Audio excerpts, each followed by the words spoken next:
Well, the 5th annual International Poe Festival and Awards are happening this weekend. Yes, let's go back to Marty, who is at the Poe House this morning, filling us in on everything we need to know. Hello, Marty.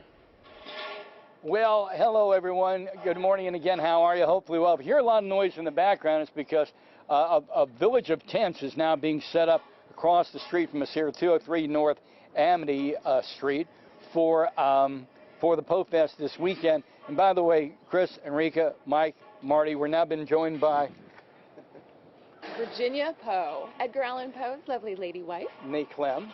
Yes, and she turned 200 years old this year, so I think she's looking pretty good for her special weekend. And Virginia Clem plays a lot into Poe's life. Let me ask you this. Who came up with Poe Fest?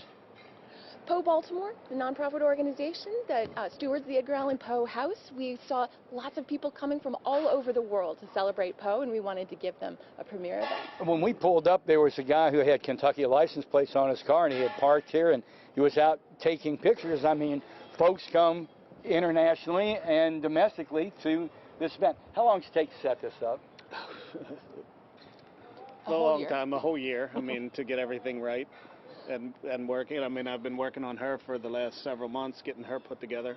Yes, you SAS and sculptures and whatnot. How many different venues will there be?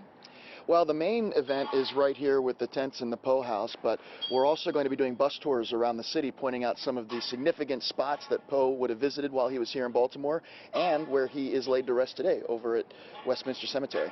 And you were telling me a lot of folks people will come here and they don't realize we get the name, our football team, Ravens, purple because of the poem.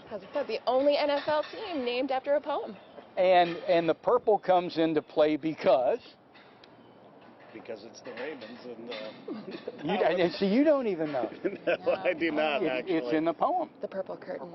The raven goes tap, tap, tapping on his chamber window. And when the raven comes in, he parts purple curtains. Purple curtains, rustling. Yeah, rustling purple curtains.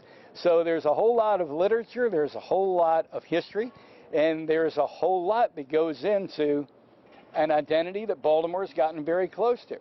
The Ravens, and because of that, Edgar Allan Poe. One of the great statues in the city as we wrap is right in front of the University of Baltimore. There's a statue of Edgar Allan Poe.